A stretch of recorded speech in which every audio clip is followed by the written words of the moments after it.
primeira coisa, coisa legal, estamos sendo filmados, vai ser posto no canal YouTube do RW. Se você está aqui, você não está dando seu apresentação para seu filme, provavelmente você faz uma pergunta. Ok, nós do outro lado, sejam bem-vindos a esse semana. Agora vamos mudar um pouco, falamos de teoria, depois dia, mas alguém tem que detectar as partículas que depois falamos nas últimas semanas. Então, hoje temos o prazer de ter o professor Thiago da Silva. Ele fez mestrado e doutorado na USP, depois fez um pós-doc na Universidade Técnica de Arte. E agora é professor na USP, no Centro de Instrumentação pela Física. Ele vem falando conosco sobre a ciência, a tecnologia, a tecnologia, a física. Por favor. Boa tarde a todos. Agradeço pela oportunidade de falar para vocês hoje. Basicamente, eu preparei uma apresentação que resume um pouco das atividades de pesquisa nas quais eu me dou, no meu grupo mais Paulo, que é o Centro de Instrumentação em Altas Energias. E o título da apresentação, que é Avanço de Ciência e Detecção de Física de Altas Energias, ele tem um adicional inicial, que é o micro. Mas eu resolvi suprimir um pouco, porque alguns colegas meus não gostavam desse meu estilo de dar nomes aos seminários. Mas a ideia básica aqui é tentar mostrar para vocês, no meio dessa apresentação, como essa migração de microtecnologia para nanotecnologia tem sido um tema onde eu tenho explorado potenciais caminhos para melhorar o sistema de detecção para a física de altas energias. Especificamente, eu trabalho com detectores a gás, né? Então, a minha apresentação ela é enviesada nesse sentido. E outra coisa, um outro esclarecimento que eu acho que é interessante fazer a respeito desse seminário é que eu vou falar de coisas técnicas, vou falar de detecção, mas eu não vou falar dessas coisas técnicas com tecnicalidade. O mote dessa apresentação é tentar mostrar para vocês que dentro desse grande objetivo científico do estudo das partículas elementares para quarks e gluons, a gente consegue quebrar esse grande objetivo, bastante audacioso, em pequenos blocos. E nesses pequenos blocos a gente também desenvolve conhecimento científico, também desenvolve ciência. E nesse desenvolver ciência, ao interagir com outros grupos de temas, a princípio, não correlacionados, a gente consegue absorver conhecimento e ensinar de maneira que a gente cria um ambiente de geração de ciência bastante interessante. Então, a apresentação é sobre isso, como os nossos desenvolvimentos nesse pequeno bloquinho se relacionam com outros desenvolvimentos de outras áreas, criando um ambiente onde a gente consegue ter uma sinergia com outras áreas de ciência. E esse seminário, essa minha escolha desse seminário, ela tem um contexto. Né? O primeiro item desse contexto é que o Brasil acaba de se tornar um membro associado da colaboração do CERN, e é o primeiro país das Américas a participar dessa colaboração. Como Estado membro, né? É um grande resultado, não só de pesquisa no meio acadêmico, no meio científico, né? De cientistas discutindo a respeito das ciências que fazem o CERN, mas também uma grande discussão política e também econômica no final, e também envolve bastante investimento da nossa parte. É uma discussão que vem de longo tempo, atravessou diferentes governos, com diferentes orientações a respeito desse assunto, mas que agora se concretizou. Né? Então, a comunidade toda festeja esse alcance, mas veja que não é só a comunidade de altas energias que tem que comemorar isso, já que dentro do CERN existem várias pesquisas, não só em física de partículas e de altas energias. Tem muita pesquisa em tecnologia também. E esse é o segundo pretexto para essa apresentação, já que esse ano o CERN comemora o seu 50º aniversário, e por isso tem ocorrido uma série de eventos, palestras e workshops para comemorar esses 70 anos. Marcadamente, eu indico a vocês que, a partir de amanhã, vai começar esse workshop, CERN, Extraordinary Human Endeavor. É um evento de 4 dias, e que vai ser transmitido pelo YouTube. Mas, um outro que é interessante para essa discussão é esse que ocorreu na semana passada, há 2 semanas atrás, The Virtual Cycle of Knowledge and Innovation, onde nessa apresentação, que também está disponível no YouTube, é discutido a respeito desse tal círculo virtuoso entre pesquisa e inovação, relacionando diversos temas de pesquisa paralelas de desenvolvimento do CERN e como eles se relacionam com outras áreas da ciência. Marcadamente, a gente vê muita discussão a respeito de tecnologias do CERN que são utilizadas em física médica, etc. Mas o que eu pretendo mostrar aqui é que mesmo nesse bloquinho bem pequeno onde eu trabalho nessa grande corporação, existe sinergia com outras áreas, onde a gente trabalha em conjunto para resolver alguns problemas científicos e tecnológicos, de forma que o ganho ele não seja somente em sistemas de detecção para altas energias, mas num espectro maior da ciência. Então, o que está por trás disso aqui é esse conceito de que, atrás desse grande objetivo físico, que é o estudo de partículas elementares e do plasma de quarks e gluons, a gente tem um ciclo que suporta esse grande objetivo e bastante audacioso, no qual a gente divide esse grande problema em problemas menores, é assim que a gente faz na nossa vida, né? Pega os grandes problemas e divide em problemas menores, e a gente ataca esses problemas menores de maneira sistemática e coletiva, né? E nesses problemas menores, a gente tem essa criação de conhecimento, desenvolvimento de ciência, que onde a gente aprende muita coisa, né? E aprendendo muita coisa, a gente passa, com novos conhecimentos, a fazer as mesmas coisas de maneira diferente, de maneira mais eficiente, de maneira mais controlada, etc. Daí vem o desenvolvimento de tecnologia. E quando a gente tem essa habilitação por fazer novas coisas, a gente adquire novos insights a partir do mundo, né? Esses novos insights podem ser não só os insights teóricos, insights físicos, mas também uma nova visão de enxergar o mundo, e daí vem inovação e aplicação dessa tecnologia na nossa vida real, que seria o caso concreto dessas tecnologias do CERN que são aplicadas em medicina. Então, você tem aqui na criação da ciência não só o entendimento teórico a respeito das partículas, do QCD, do plasma de quarks e gluons, mas também você tem desenvolvimento de ciência de acelerador, ciência de detecção, ciência de computação, ciência de dados. E no plano da tecnologia, você tem os métodos em si, o método de acelerar partículas, o acelerador de partículas, assim, o detector, as eletrônicas. E nas inovações estariam as aplicações dessas novas tecnologias em um ambiente que transforma o estudo.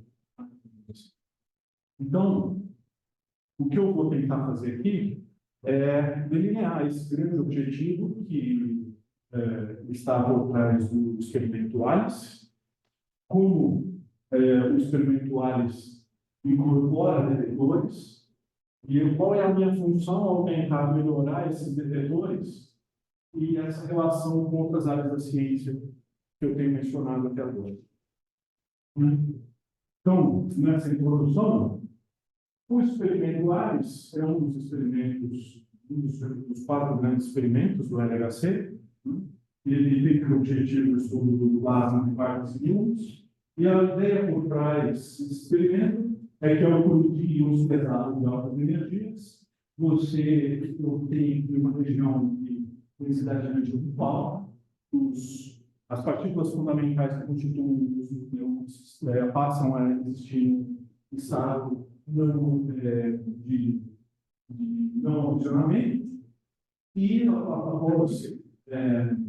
a formação desse conglomerado de partículas, que é o plasma de partes íons, o sistema se expande, se esfria, as partículas começam a interagir de maneira mais consistente, passando por algum processo de radicalização, e essas partículas, depois do processo de radicalização, são coletadas pelos detectores, e o que a gente faz é detectar essas partículas e tentar inferir o que aconteceu nesse processo dinamicamente dentro do plasma de partes íons.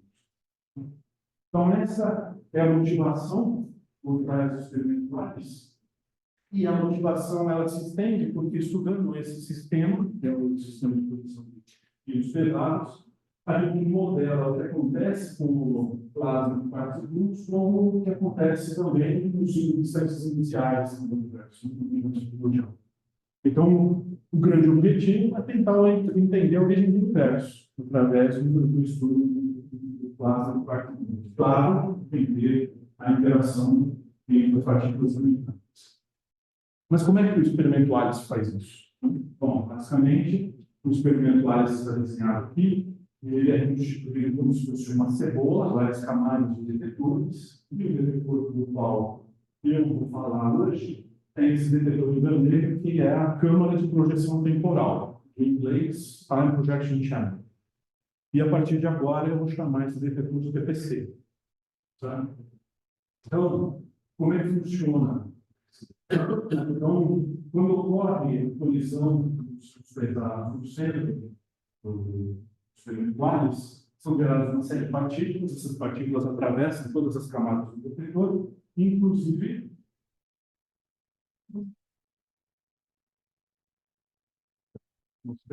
uma parte. Ela atravessa todas as camadas do detetor, inclusive a Time Channel. A Time Projection Channel, a grosso modo, é um cilindro permeado preenchido com gás.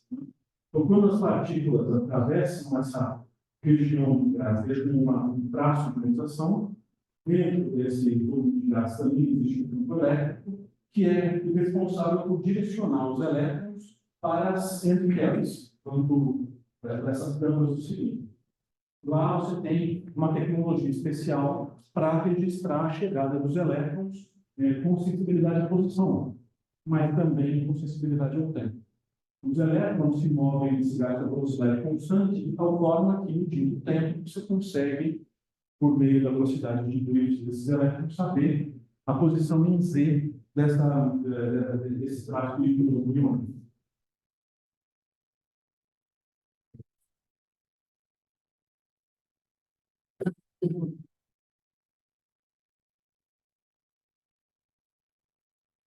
Eu não sei se é mau contato. Basicamente, com essa informação, a gente consegue reconstruir a trajetória dessas partículas. E como lá tem, então, nesse volume também tem campo magnético, para as partículas carregadas, a gente consegue medir a curvatura da trajetória e, assim, relacionar com o seu momento. Então, eu não posso dizer que a TPC seja o detetor mais importante do ALICE, mas é um detetor muito importante. Porque veja que aqui são todos os traços reconstruídos de um determinado evento, cada cor do traço representa que essa partícula foi identificada como um determinado tipo, né? Mas veja que a reconstrução do evento passa pela definição da trajetória dessa partícula na TPC. E essa tarefa é tão importante que esses traços são, inclusive, lembrados no logo dos projetuários. Então, a câmara de projeção temporal é responsável por esse início da identificação e contagem dessas partículas que são geradas. Como é que essa identificação é feita? Além de você medir o raio da trajetória, você também mede a carga integrada ao longo de toda a trajetória. E relacionando esse sinal de utilização do gás com o raio da trajetória como fundo relacionado ao momento, você consegue descrever e separar os sinais de diversas partículas. Então, aqui você tem algumas partículas que são evidentemente separadas, algumas que começam muito bem separadas, depois elas começam a convergir, passam a ser identificadas com ambiguidade, mas tem outras que, desde o começo, a identificação delas, a separação delas é difícil. Quando essa ambiguidade aparece, o que você costuma fazer é usar o sinal do PC em combinação com o sinal de outros detetores para resolver essa ambiguidade. Mas aqui eu delineei mais ou menos qual é a função da PPC de números elementais. Cada ponto é um evento. Cada ponto é um evento, exatamente. Agora, o que eu acho importante também é eu dar alguns exemplos de pesquisa de como os supermetuários se Cada ponto é um evento, cada ponto é uma partícula. Não, desculpe, o evento no sentido de ser um evento no detetor, mas não uma partícula, certo?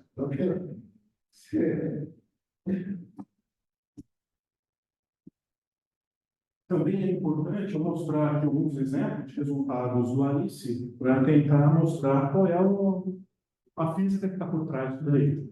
Então, eu escolhi dois exemplos, mas são dois exemplos de minha escolha, de preferência minha, certo? Talvez, se você perguntar para o Jun quais são os measures, breakthroughs do Alice, ele escolha outros, mas são aqueles que, quando eu compareço às conferências, são assuntos que me chamam a atenção, porque eu considero curioso, né?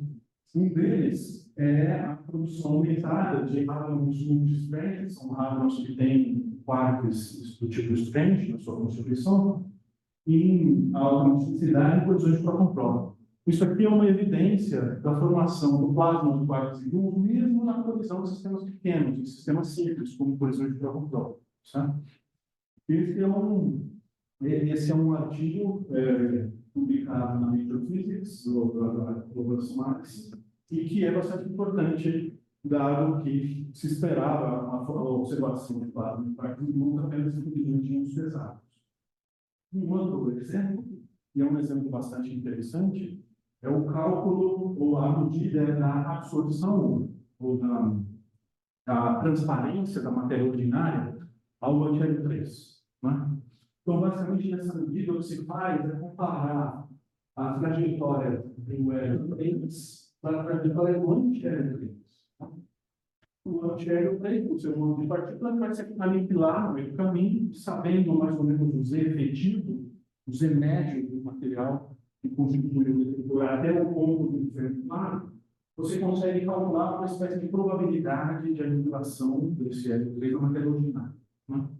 E esse é um resultado bastante interessante num contexto de astrofísica, porque o experimento AMS-2, que é um espectrômetro de massa que está montado na Estação Internacional Orbital, já chegou a coletar lá na órbita da estação, chegou a observar 9 unidades de anti-hélio 3. 9 unidades, a gente pode considerar como sendo muito pequeno, mas se você pega essa transparência da matéria ordinária calculada pelo Alice, você consegue ver que esse anti-hélio 3 ele não deveria ser observado pelo experimento da AMS-2 se esse anti-hélio 3 teve a sua produção no Big Bang. Né? O que significa que esse anti-hélio 3 está vindo de um outro lugar. Então, o que se especula a respeito dessa produção de anti-hélio 3 é que ele seja o resultado de uma série de decaimentos de partículas de matéria escura. Então, essa é um resultado bastante interessante que vem dos particulares como um input para os experimentos, para as simulações de astrofísica e que está relacionado com a física da matéria escura.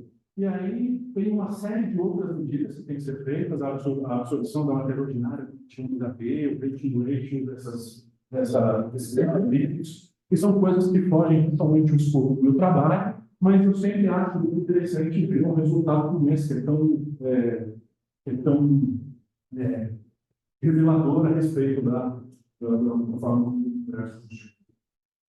Então, agora, eu vou entrar de fato nessa história da migração entre a microtecnologia e a nanotecnologia, porque isso, a princípio, pode estar totalmente correlacionado com esse estudo da constituição do universo, da origem do universo. A gente está falando de microfabricação e nanofabricação, a gente está falando de microeletrônica e nanotecnologia. Como isso está relacionado com esse entendimento do universo primordial? E ele está relacionado pela fabricação, pela tecnologia associada a ele, né?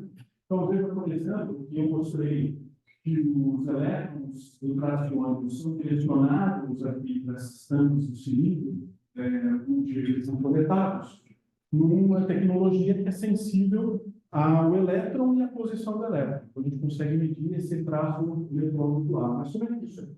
Então, basicamente, na primeira versão da BBC, que rodou até 2016, o que existia lá era uma máquina de fio multipilar, que são vários fiozinhos expostos no fio, de forma que o elétron, quando ele está chegando perto desse fiozinho, ele vê um campo elétrico exponencialmente crescente, porque esse fiozinho tem potencial.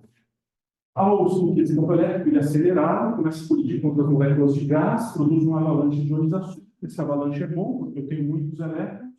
Esses elétrons são coletados pelo fio. Então, esse avalanche tem que ser tal que ele transforme um elétron em um número de elétrons suficiente para ser medido pelo eletrônico, né? E como são muitos fios, sabendo em qual fio aquele elétron foi coletado, você consegue saber a posição dele. Então, você tem uma matriz de fios no horizontal, uma matriz de fios no vertical, e você consegue, com isso, reconstruir esse traço humano, essa é a câmara multipilar, né? O George Chapman ganhou o prêmio Nobel por essa invenção, que foi bastante empregada no experimento de partículas e de altas energias. É uma tecnologia extremamente importante, mas que tem suas limitações. Uma delas está relacionada com o fato de que esse elétron, que passa por uma avalanche, no avalanche são produzidos muitos elétrons para você coletar, no entanto, são produzidos muitos íons. Esses íons formam uma capa carregada em torno do fio. Essa capa carregada ela é milhares de vezes mais lenta do que o elétron, ela fica lá impedindo que novos elétrons cheguem no fio. E faz com que esse detetor ele tenha uma janela de tempo de medida muito estreita, né? Então, o que você faz? Você coloca um grid aqui na frente, também de fios, mas você aplica, depois da colisão, você aplica uma diferença de potencial para evitar que novos elétrons entrem nessa região. Assim você espera que essa nuvem iônica se dissipe e aí você abre esse gate novamente para novos efeitos serem coletados. O que significa que um monte de coisa que está acontecendo enquanto o gate está fechado, você não mexe, né? Você está perdendo estatística. Então, essa é uma das limitações da câmara multipilar. Então, ela funciona por um determinado tempo, e depois que o tempo que o gate está fechado, você não registra os eventos. Outra limitação está relacionada com o fato de que esses íons que estão lá, em volta do fio, eles podem passar por reações químicas, né?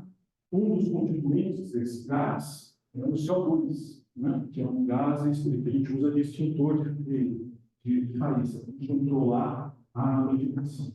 Esse CO2 pode ser ionizado e ele pode reagir na superfície do fio, formando essas estruturas que são, na verdade, polímeros, são isolantes. Com esse ambiente carregado, ele fica carregado e produz uma corrente de escuro muito alta, diminui a sensibilidade do detetor. Então, essa tem uma outra tecnologia e que faz com que de tempos em tempos você precisa passar esse detetor por um processo de limpeza. Então, para que a gente consiga medir continuamente, houve uma troca de tecnologia da câmara multipilar pelos genes. Os genes é uma tecnologia nova, onde você separa a região de purificação da região de coleção de carga. Então, os genes, de fato, são essas placas com microperforações, onde você produz a amplificação, mas não a correção. Tá? A correção você faz nos pés embaixo. Então, são várias ligações, cada uma conectada à eletrônica para você fazer o registro da trajetória naquela posição. Mas o gênero ele serve para amplificar os elétrons que são gerados. Então, aqui você vê um projeto da cascata de genes no ARIS, são 4 genes expostos em cascata. Aqui você vê a preparação de uma placa de gene para ser instalada dentro da PVC, e aqui você vê essa placa sendo instalada. Aqui é o fato sólido, dentro de toda essa tecnologia, e o gene, basicamente, é uma folha de polímero, você vê ali no meio, e que nas duas superfícies, na de cima e na de baixo, você tem um recobrimento de um material metálico. Né? Essa folha ela é padronizada com microfabricação, por meio de microfabricação, você gera essa matriz de furinhos aqui. Né? Então, basicamente, ao aplicar uma diferença de potencial entre os dois planos condutores, a sua esperança é que nessa dimensão de furinhos, ali dentro seja gerado um campo elétrico intenso, que é ele que vai produzir a amplificação dos elétrons. Né? E como é que funciona essa amplificação? Aqui tem uma animação que mostra um gene funcionando. Né? Então, você tem alguns elétrons se aproximando da gene, as folhas vermelhas são os planos condutores, entre esses dois planos é aplicado uma diferença diferencial, e o campo elétrico é formado dentro dos orifícios, acelera os elétrons que produzem colisões. Cada elétron produz 2 elétrons, esses 2 elétrons produzem mais 4, e assim por diante. Então, de poucos elétrons que chegam por cima, muitos elétrons vão para baixo. E aqui, veja, em laranja, estão os íons formados nesse processo todo. Né? Depois que os elétrons foram coletados, eu acelero esse vídeo para que a gente veja o que acontece com essa bomba eletrônica. Aproximadamente 40% desses íons seguem para a região de deriva, para a região mais próxima, e uma outra fração desses íons chega a colidir nessa placa condutora, onde eles são neutralizados. Então, aqui tem 2 pontos que eu vou retomar mais para frente, que é, eventualmente, esses íons vão colidir com essa placa condutora, eles podem passar por uma reação também de polimerização ali naquele local, e outro problema é que esses íons que vão para cima, eles acabam neutralizando elétrons de eventos que vêm depois. Né? Então, são 2 problemas que a gente pretende abordar. E qual é o impacto dessa medida contínua? Né? Então, basicamente, o que a gente espera é uma medida não precisar mais daquele gate para impedir os elétrons de chegarem, que a gente consiga medir por mais tempo, a gente consiga coletar mais sinal e a gente consiga observar efeitos rápidos. Então, aqui você tem a comparação por simulação de 2 espectros de elétrons induzidos. Você vê aqui como era antes, na PVC antiga. Você vê aqui, por exemplo, esse vídeo dessa partícula não está tão bem definido assim, mas quando você mede você mede continuamente, você aumenta a estatística e por isso você consegue reduzir essas barras de incerteza e esses efeitos que seriam eventos raros começam a ficar presentes. E aqui começa a história da contribuição do Grupo de São Paulo para o experimento ALICE, inicialmente com a produção do chip Sampa. Né? Porque medindo mais partículas e por mais tempo, você também precisa de um aperfeiçoamento da eletrônica. A eletrônica precisa medir mais e mais rápido. Tá? Para isso, foi projetado, em colaboração com o Grupo de São Paulo e a Escola Interna, é um chip, é um laser realmente incrível, porque ele tem 2 canais de leitura, 10 bits de resolução, ele embute dentro de si uma série de algoritmos de processamento de sinal, tem um pré-amplificador robusto a ruído, converte esse sinal para digital e transmite esse sinal via protocolo de recebimento no servidor.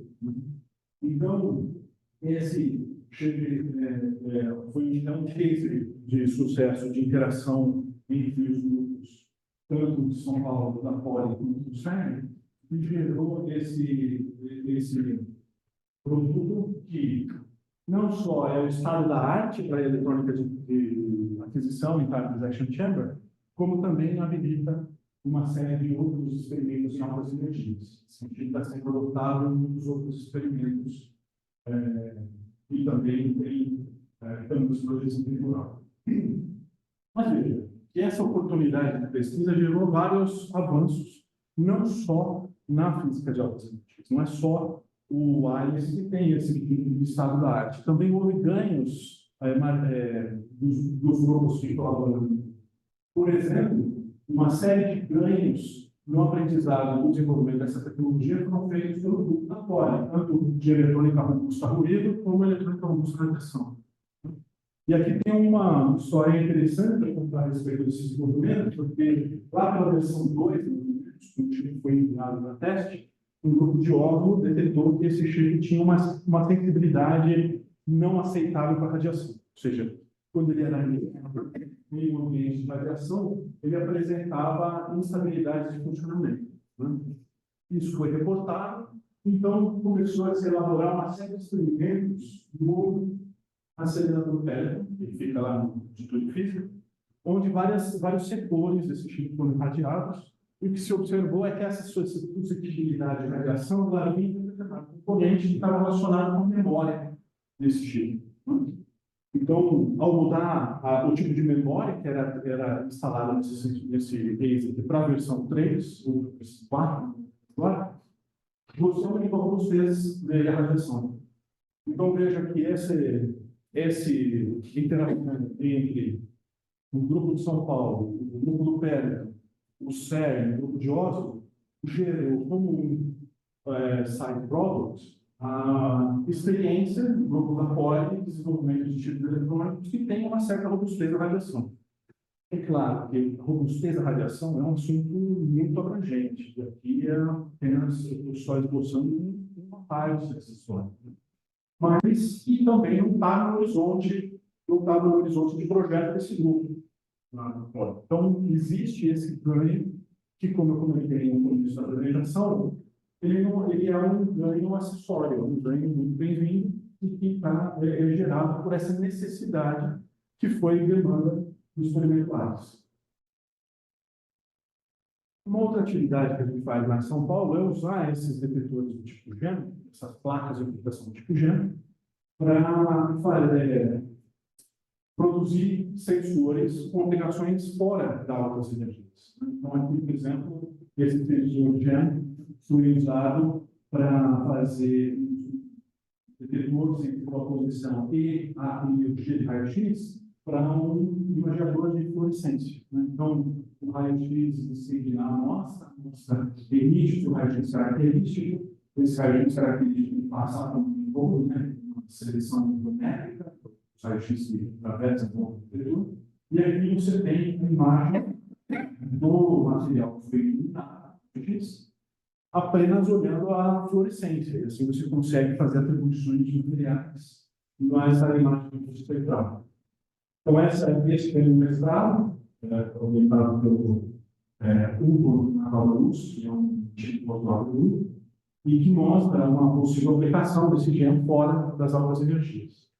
Outra aplicação interessante é que você sensibiliza o GEM a nêutrons. O nêutron ele não vai produzir carga no gás, mas você coloca ali uma folha fina de boro 10, por exemplo, o nêutron reage com esse boro 10, essa reação é produzida uma partícula alfa de alta energia. Essa partícula alfa, sim, consegue produzir eletrões no gás, que são coletadas, e o detector passa a ser sensível a nêutron. Isso foi tema de dois mestrados, um teórico de simulação e outro prático, onde você vê, por exemplo, simulações de GEM 4, como os espectros de carga produzidos em gás provenientes de diversas contribuições, alfa, do até 10, e consegue experimentar o verdadeiro, isso tem importância. E isso aqui é interessante no contexto de etnografia, né? Então, é um trabalho de colaboração com os pesquisadores do reator de iodo lá na Unipem, e pensando no sensor para o RNB, né? Que é o produto de propósito brasileiro. Então, são duas aplicações desse sensor para fora das aulas.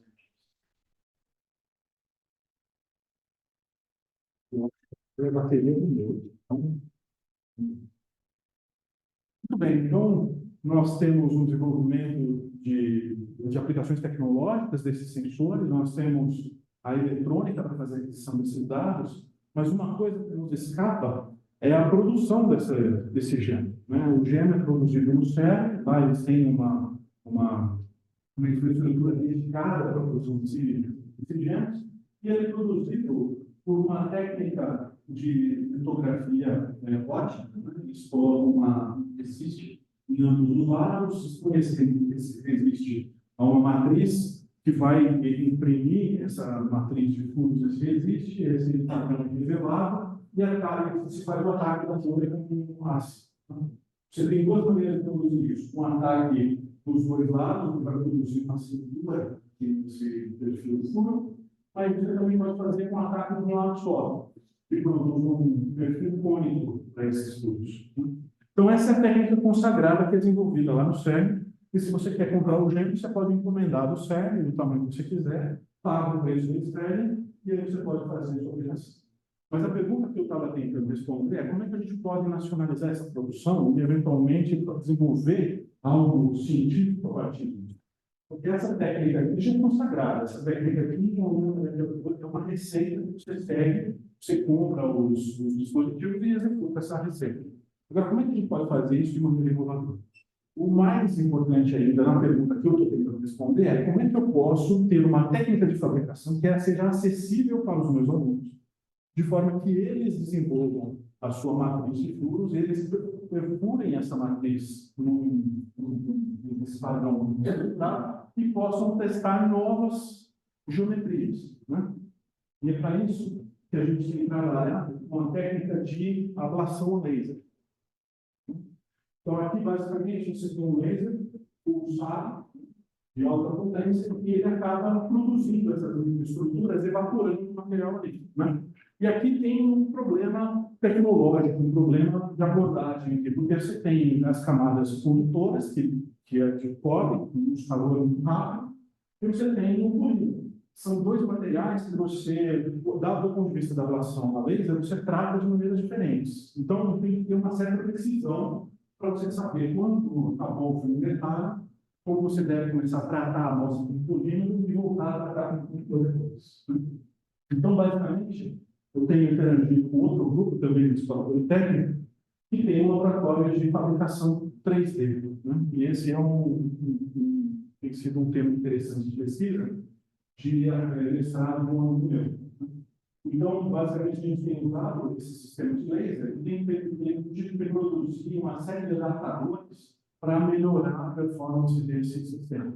Então, aqui você vê a folha sem perfuração, aqui você vê a folha na máquina perfurada, você tem todas as mangueirinhas de gás, você recebe por ali, para que esse gás dissipe as impurezas que são evaporadas. E você pode ver que no começo, a gente fazia bastante limpagem, né? Esses são os primeiros estudos que a gente fez, onde que a gente estava, na verdade, fazendo ali era ferver o cobre, né? Então, esse cobre fervia, tinha um borbulhamento ali, e acabava tendo, se solidificando nesse padrão. Agora, a gente foi aprendendo o seguinte, que nessa microfabricação tem a logística. Quantas vezes o feixe tem que pulsar, quantas vezes o feixe tem que pulsar passar pela mesma trajetória, você vai fazer trajetórias em zigue-zague, você vai fazer a trajetória inicial, para fora, de fora para dentro. Então, tem uma série de parâmetros para você ajustar e que você tem resultados diferentes. Você vê aqui a superfície do feixe, o feixe de laser entra, e aqui a superfície de baixo, quando o feixe de laser sai. E todo esse padrão escuro aqui, o que está acontecendo é que o porta-amostras está evaporando. O feixe de laser começa a evaporar, o porta-amostras ele começa a grudar. Então, por isso que a gente tem uma série de adaptadores para afastar a folha do porta-amostras e assim conseguir um resultado melhor. Então, o Eduardo está aqui uma foto, produzindo os frames, aqui tem umas imagens de microscopia óptica, microscopia eletrônica, para mostrar o acabamento que a gente tem tido. E, recentemente, ele conseguiu produzir uma folha de gênero totalmente a partir da relação à leira, que você vê a microestruturação dos furos, você pode ver aqui uma diferença entre a região fissurada e não fissurada, e aqui um videozinho do processamento dessa folha com o leiro.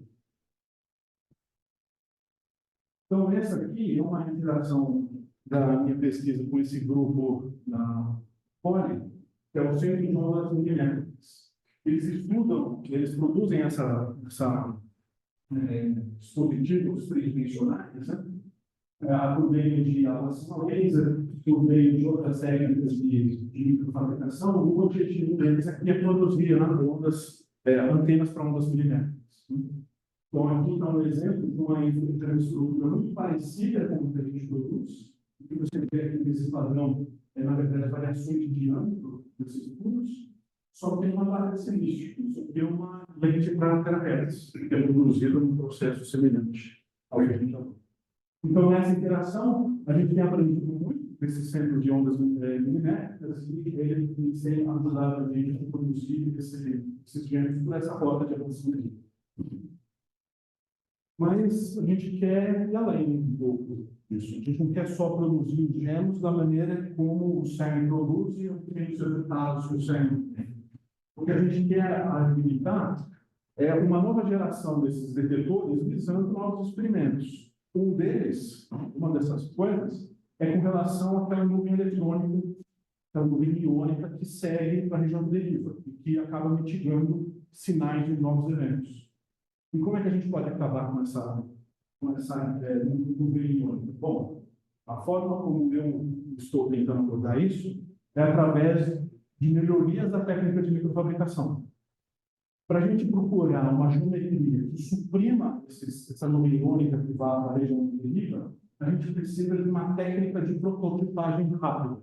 E talvez você já tenha ouvido falar de técnicas de prototipagem rápida no contexto de impressão 3D. Né? Então, a gente tem procurado técnicas de impressão 3D que tenham resoluções micrométricas, onde a gente consiga produzir esses gêmeos com algumas decorações específicas na vizinhança dos furos, de forma a ter uma distribuição de campo que tenha um impacto positivo nessa região, nessa formação de impressão 3D. E existem várias tecnologias de impressão 3D, mas o que a gente tem que saber é o seguinte: existe uma relação entre a resolução da técnica, então, se você vai para técnicas de resolução melhor, você também está indo para técnicas que têm capacidade de produção volumétrica menor. Né? Então, você não consegue ter coisas gigantes com resolução volumétrica. É basicamente isso que eu estou aqui. Né? Então, você tem aqui as técnicas de extrusão, que são essas técnicas de filamento, que a gente encontra em impressoras muito baratas hoje em dia. Você tem as técnicas inkjet e stereolithography, que têm resoluções bem melhores que as técnicas de extrusão, mas não o suficiente para os nossos objetivos. Mas tem aqui a projection micro stereolithography, que é uma técnica que tem resolução da ordem de 2 a 5 nanômetros, né? 2 a 5 micrômetros.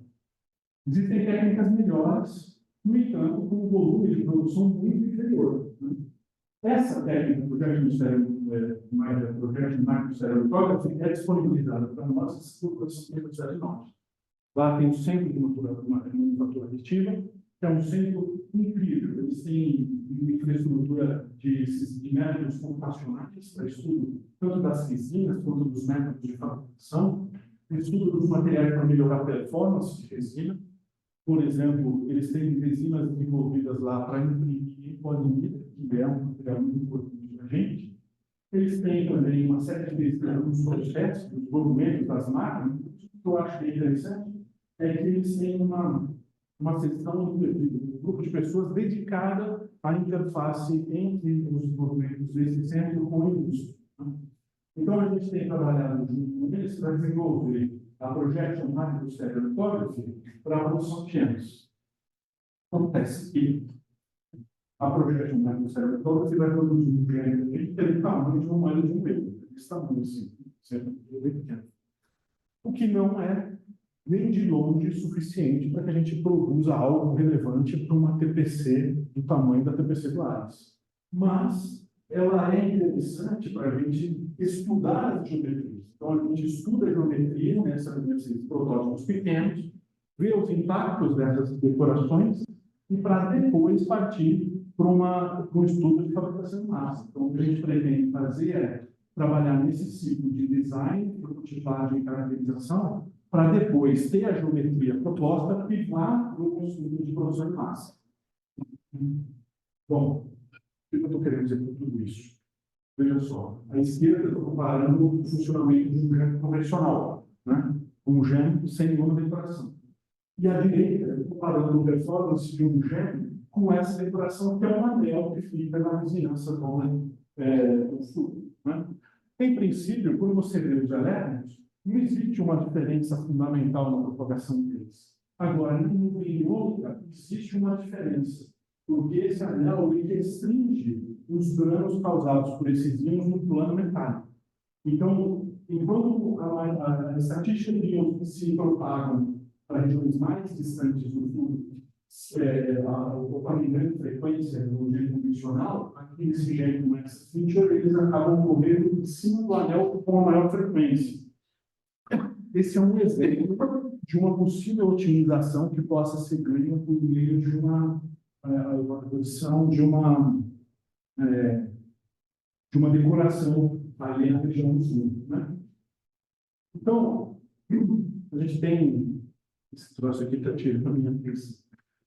A gente tem desenvolvido testes com essas impressões 3D e a gente observa, por exemplo, os artefatos que aparecem nas amostras devido a esse segmento da resolução, que a gente mediu com 2,5 micrômetros, tem essa rugosidade dentro do furo devido também à variação do perfil do furo. Então, a gente volta para a simulação para ver quais são os impactos desses artefatos de impressão nas simulações, que são esses pequenos, essa pequena rugosidade que a gente introduziu aqui, e a gente vê que deve ter um impacto da ordem de variação de 1%, por exemplo, no aprisionamento dos íons nessa região. Como se essa estrutura formasse cavidades que aprisionam esses íons.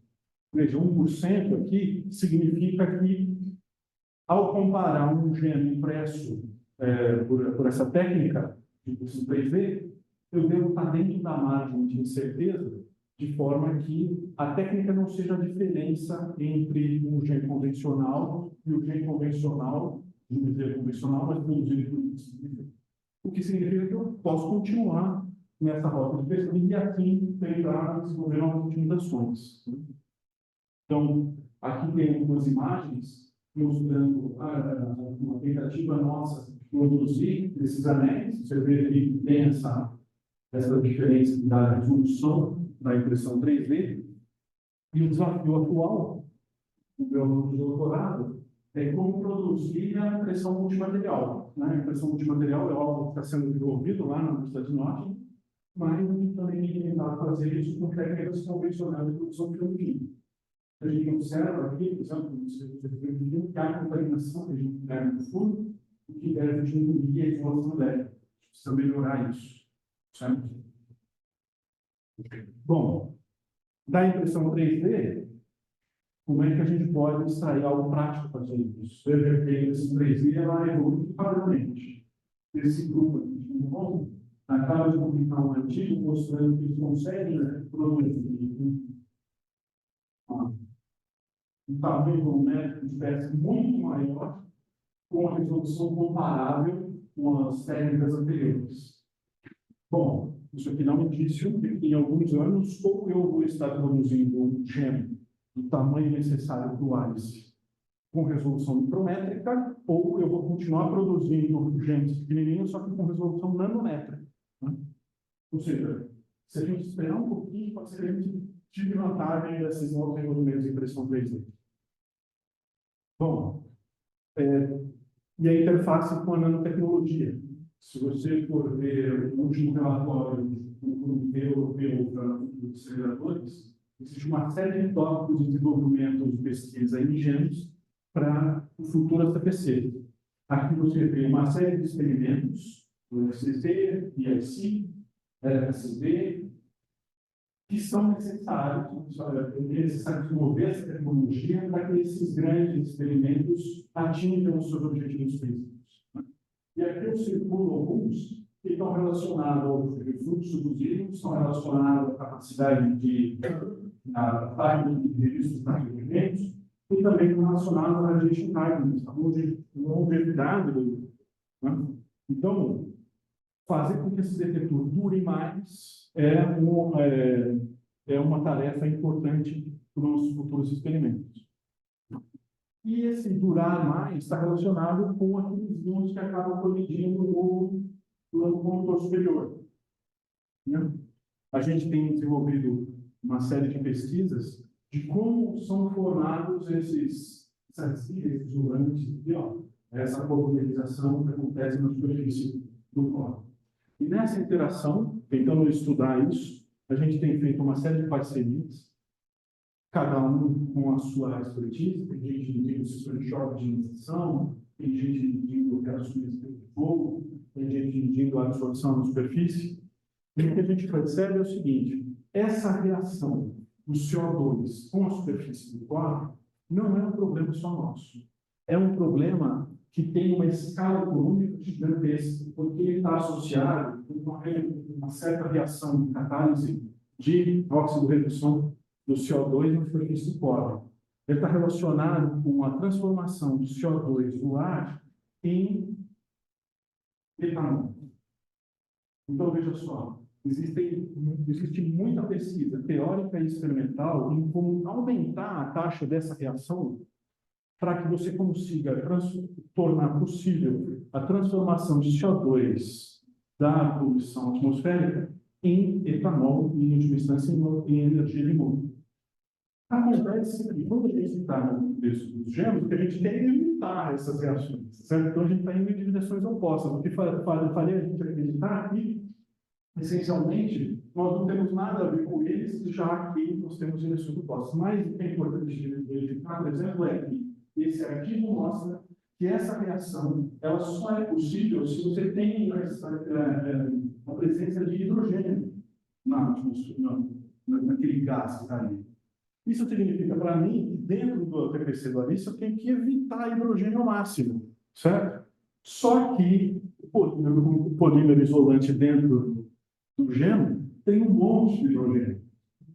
Então, eu tenho que saber, de fato, como essa molécula, o cátion, degrada com a radiação, como é que ele libera hidrogênio dentro do TPC. Então, aqui tem uma técnica que eu desenvolvi no acelerador de análise lá do FUSP, para medir a concentração de hidrogênio em função da dose da radiação que esse polímero recebe, quanto de hidrogênio que libera dentro do TPC em função da dose. Porque esse hidrogênio vai facilitar a formação de cadeias orgânicas complexas na superfície do corpo. Outra coisa é, por exemplo, que se sabe que essas reações são facilitadas quando tem oxigênio nas regiões abaixo da superfície do corpo. Então, eu também tenho que evitar a oxidação do gênero antes de instalar ele no TPC.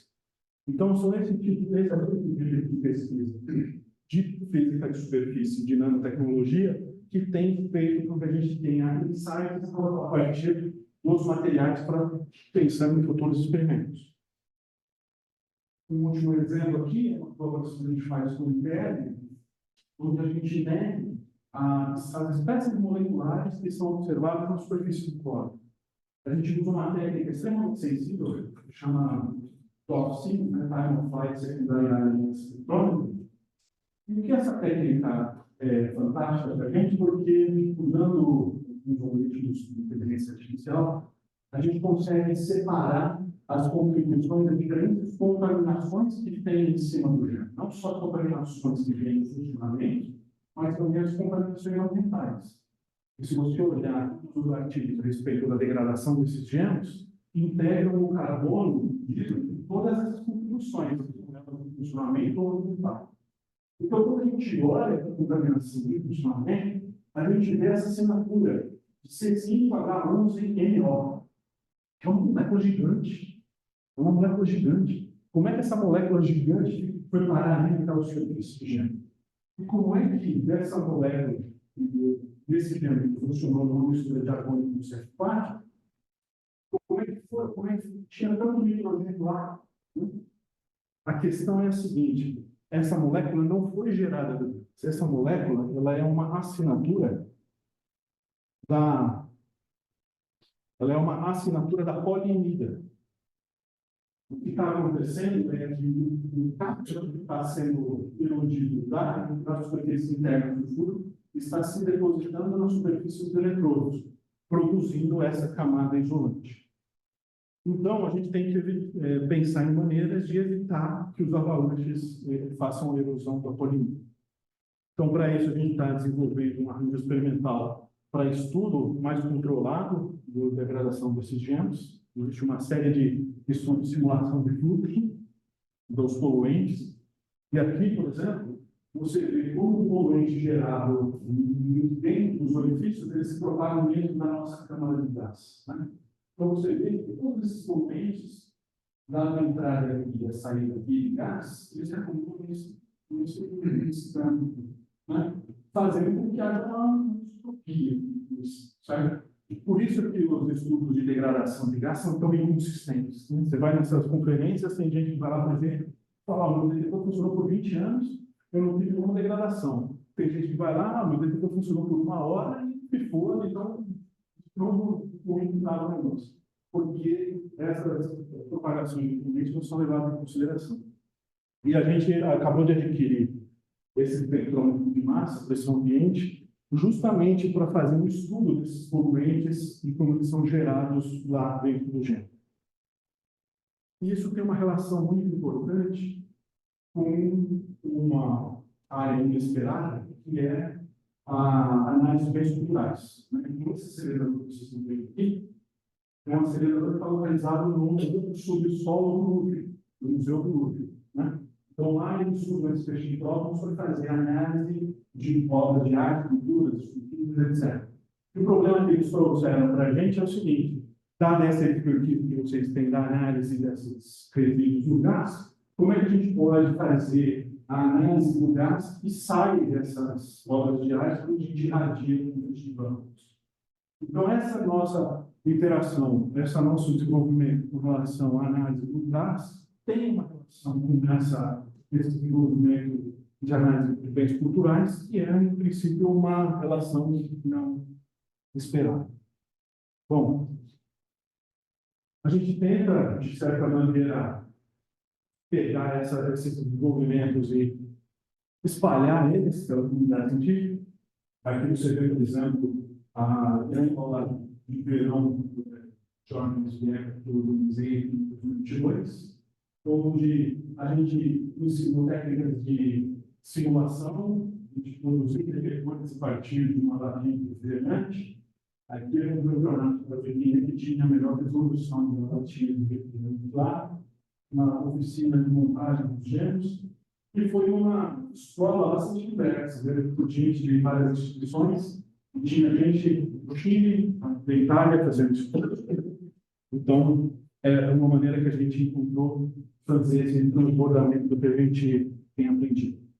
Então, como conclusão, a microfabricação tem habilitado uma série de desenvolvimentos de detecção, principalmente nos servidores a gás, e tem propiciado novos métodos de identificação de partículas, de serviços de altas energias, que, por sua vez, tem propiciado um entendimento melhor a respeito da compreensão do universo mundial, em relação ao princípio inesperado.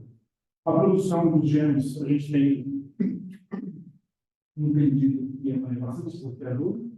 Para isso, a gente tem trabalhado com técnicas de relação a laser e de impressão 3D para produzir prototipagem rápida.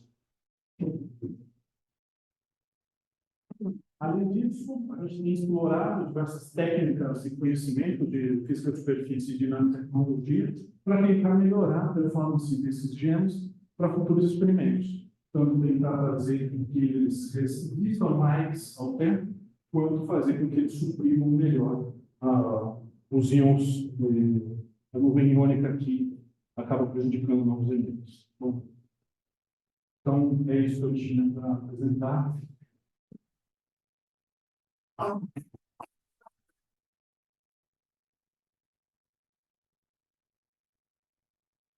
Muito obrigado.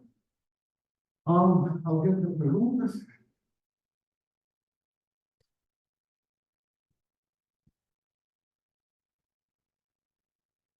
Excelente, seu seminário. Muito obrigado. Importante na época. Sério. Sim. Mas tem sentido. Difícil. Certamente. Você falou do Sampa, e na verdade, Sampa do Rio. O Sampa, ele não está o Chile que foi produzido. Produção no sentido de, dado o projeto, produção em massa. Ele foi produzido numa empresa na China. As diferentes versões dele foram produzidas numa empresa na China. Existe até uma dificuldade de produzir mais. Tem uma diz lá na primeira, dizer que foi produzido numa empresa na China. Existiu todo um projeto que foi feito da interação do grupo da Escola Politécnica com os pesquisadores lá do CERN, né? Tanto pela experiência que a gente já tem, quanto pela definição das especificações. O projeto de desenho do circuito foi feito na Escola Politécnica, dadas as orientações do pessoal do CERN. A G, na verdade, ela foi salva. Sim.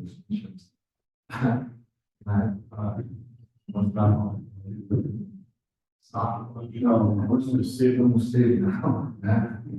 Sei lá, qual foi a gente é atualmente utilizada em áreas financeiras da área de física da fotografia, né? E aproveitando as contas da gente. É uma padrão, né? Plano, né? Mas que nós recebemos muitos experimentos, mas já está sendo utilizado a gente em experimentos menores de geometrias, tipo cilíndrico, espero que se eu pudesse usar em outras, para que você imagine aquilo. Sim, de fato, de fato. Inclusive, eu não tenho conhecimento de formas esféricas, formas cilíndricas, não serve para ver. Isso é uma tecnologia bastante desejada em experimentos de feixes exóticos, de alvos ativados, de alvos narcóticos. E tem essa relação da facilidade da conformação dessa folha é bastante interessante. Com relação ao uso do GMO nas tecnologias, tem uma empresa japonesa que tem usado os GEMs, mas com um readout, que é um plano de leitura diferente. Eles não têm usado uma coleção eletrônica. Eles usam uma mistura de água do C4, e o que eles usam é um espelho embaixo do GEM e direcionam uma câmera para esse espelho. De forma que o que eles guardam com a câmera é o fóton de fluorescência do C4. Então, você vê os furinhos, né, os orifícios ascendendo, por causa da fluorescência, né, do C4, e você guarda diretamente a imagem. Então, você usa o GEM como conversor de fóton de alta energia visível. A resolução temporal, porque o fóton é mais rápido, né? Certamente, de fato. Mas nesse caso específico, eles não usam essa propriedade da resolução temporal, apenas a imagem. Mas tem muitas iniciativas aqui nisso, para aplicação industrial, na AMS, tentativas, às vezes, a questão do gás, tem uma portabilidade. O que eu percebo é que nas aplicações médicas, toda a cadeia de regulação, né? Você tem que passar por enfrentar toda essa burocracia de regulação para, de fato, usar ele numa aplicação médica. Mas na conversa com as pessoas que trabalham com tomografia, etc., eles estão sempre com relação à resolução espacial e com relação ao tempo que você tem que esperar para a geração de uma imagem. Aumenta muito a dose aplicada no paciente, dado que você tem que acumular carga no plano do readout.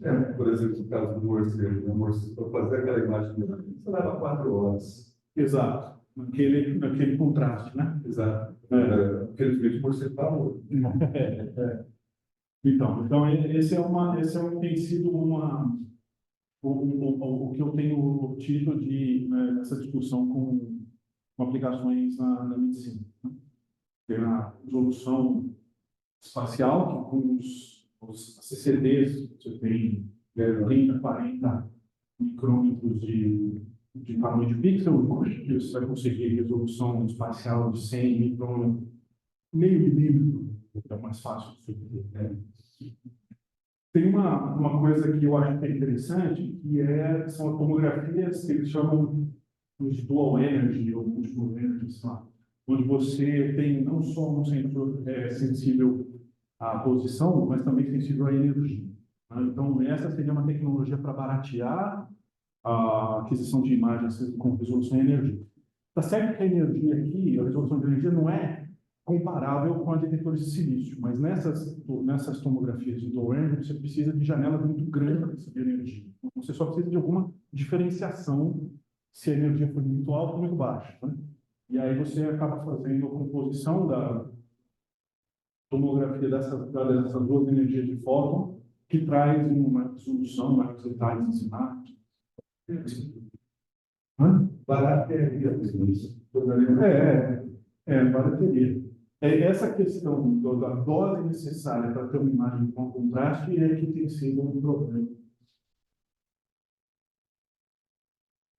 A TPC, na verdade, você falou da SPH, No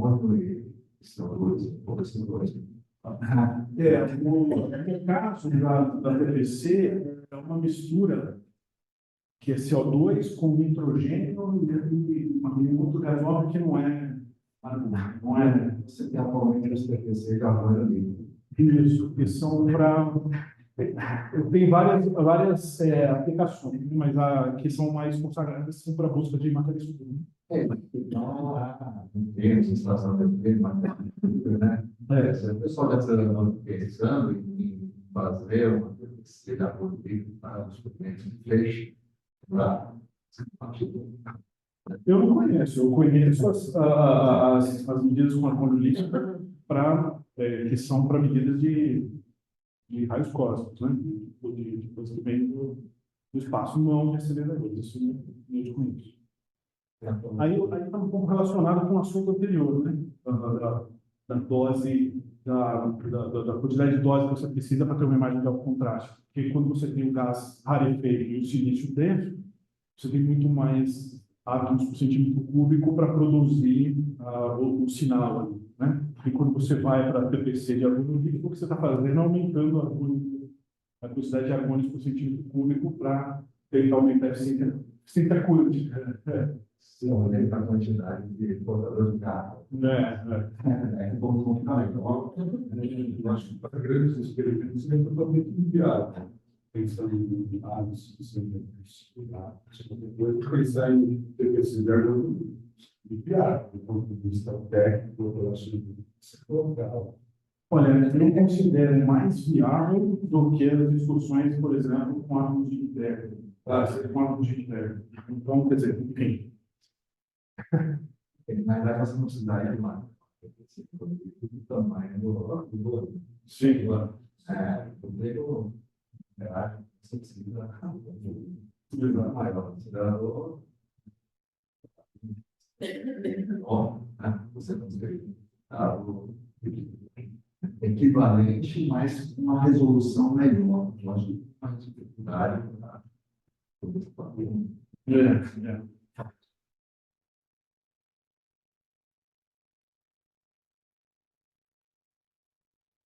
Só um comentário, que você escolheu dois resultados do Alice como principais, né? Você gosta mais, eu acho que você escolheu bem, porque o primeiro que mostrou o junto do Our Nature, o mito da estranheza.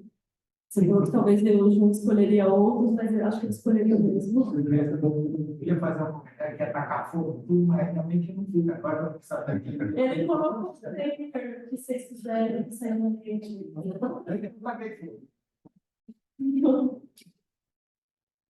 Outras perguntas? Não? Muito obrigado.